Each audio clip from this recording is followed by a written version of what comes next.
Lalu dari situ ketika kamu misalnya udah coba dapetin banyak insight nih dari orang-orang yang kamu percaya untuk minta pendapat, itu nanti pelan-pelan kamu akan lihat ada polanya.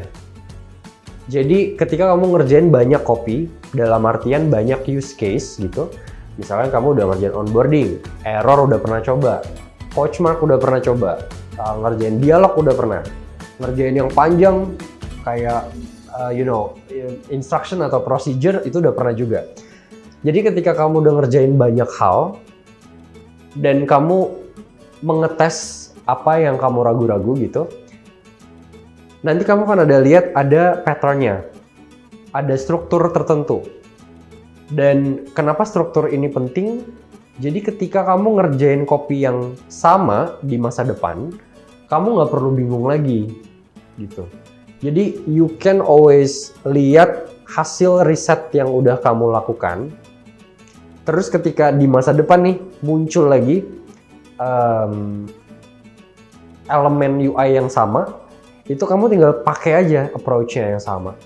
Contohnya, kamu hari ini itu ngetes soal push notification yang tadi soal Tokopedia, di mana push notification itu muncul 10 menit setelah user mencet tombol love yang udah dimasukin ke wishlist gitu. Nah terus 10 menit muncul, ada copy, ada barangnya dianggurin aja nih gitu. Terus kamu testing, ini gimana sih nadanya menurut lo gitu. Nanti dia kasih tahu bahwa dia suka dengan kata anggurin. Jadi kayak itu very casual, tapi maknanya dapat gitu. Bahwa barang yang ditinggalin itu tuh lagi diemin sementara gitu. Dan insight itu nanti bisa kamu pakai ketika kamu mau bikin PN baru misalnya, untuk konteks yang kurang lebih sama. Jadi kamu nggak perlu lagi mikir, aduh pakai didiemin, apa ditinggalin, apa dikacangin ya gitu. Oh kan udah riset sebelumnya, orang bilangnya dianggurin lebih suka. Ya udah pakai lagi aja dianggurin. Bayang? So this is for further iteration gitu. Jadi kamu nggak perlu lagi pusing-pusing lagi milih kata atau kayak choice of words atau diction yang artinya sebenarnya kurang lebih sama, tapi kamu bisa save your time, menghemat waktu banyak dengan kamu nyimpen apa yang udah kamu dapat dari research results gitu. Misalnya ini ada obrolan dari dua orang writer gitu. Dia melihat bahwa sekitar 75% usernya tuh lebih seneng kalau pakai kata tadi anggurin gitu untuk push notification.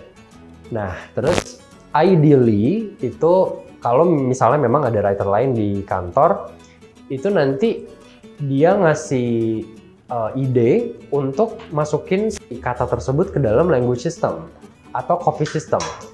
Jadi copy system ini tuh kayak bank kata-kata atau frasa atau kayak panduannya gitu terkait gimana cara nulis di aplikasi untuk perusahaan kamu misalnya.